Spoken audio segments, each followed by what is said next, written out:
তো আপনারা হ্যামস্টারের ভিতরে আসবেন, উইথড্রর এখানে আসবেন, এসে সর্বপ্রথম বাইন্যান্সে ক্লিক করবেন। এখান থেকে ইয়েস আই হ্যাভ ইট এখান থেকে দেখতে পাচ্ছেন আপনারা। তারপরে আপনারা আপনাদের বাইন্যান্সে চলে যাবেন, ওয়ালেটে যাবেন, ওয়ালেটে গিয়ে এখান থেকে ডিপোজিটে ক্লিক করবেন। ডিপোজিটে ক্লিক করার পরে এখান থেকে সার্চ বারে সার্চ করবেন হ্যামস্টার, HMSTR। সর্বপ্রথম আমাদের হ্যামস্টারটা চলে আসবে, এখানে ক্লিক করবেন। ক্লিক করার পর অবশ্যই টোন নেটওয়ার্কটা সিলেক্ট করবেন। টোন নেটওয়ার্ক সিলেক্ট করার পরে আপনাদেরকে দেখবেন এখানে এটা নোটিশ দিবে, ওকে করে দিবেন। এখান থেকে দেখতে পাচ্ছেন উপরে একটি অ্যাড্রেস দেওয়া আছে, তো এটিকে কপি করবেন সুন্দরভাবে।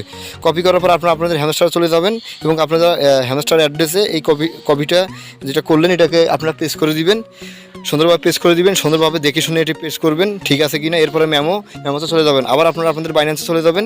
এবার দেখতে পাচ্ছেন যে অ্যাড্রেসের নিচে এটিকে কপি করে নেবেন, মেমোটা কপি করে নিয়ে এটি সুন্দরভাবে এখানে পেস্ট করে দিবেন।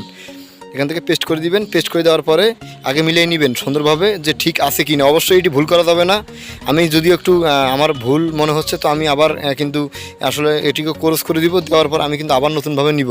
তো আপনারা কিন্তু অবশ্যই এটি ভুল করবেন না, বারবার চেক করে নেবেন। কেননা যদি একটি সামান্য পরিমাণে আপনার অ্যাড্রেসটা ভুল হয় তাহলে কিন্তু আপনার এটি কিন্তু আপনার এখানে আর আসবে না, কিন্তু আপনার এই কয়েনটা সেটি কিন্তু নষ্ট হয়ে যাবে। তো আমি আবার এখানে পেস্ট করে দিলাম। তো পেস্ট করে দেওয়ার এবার আমি একদম সুন্দরভাবে সব দেখে শুনে নিছি। তো নেওয়ার পরে আমার মেমোটা আমি সুন্দরভাবে দেখে নিচ্ছি যে মেমোটা ঠিক আছে কি না। প্রথমের এবং লাস্টের সংখ্যাটা আপনারা অবশ্যই দেখে নেবেন। তো এইভাবে নেওয়ার পরে আপনারা ওকে করে দিবেন। দেখছেন আমার কিন্তু উইথড্র হয়ে গেছে। তো ভিডিওটি ভালো লাগলে অবশ্যই আমার চ্যানেলটি সাবস্ক্রাইব করবেন।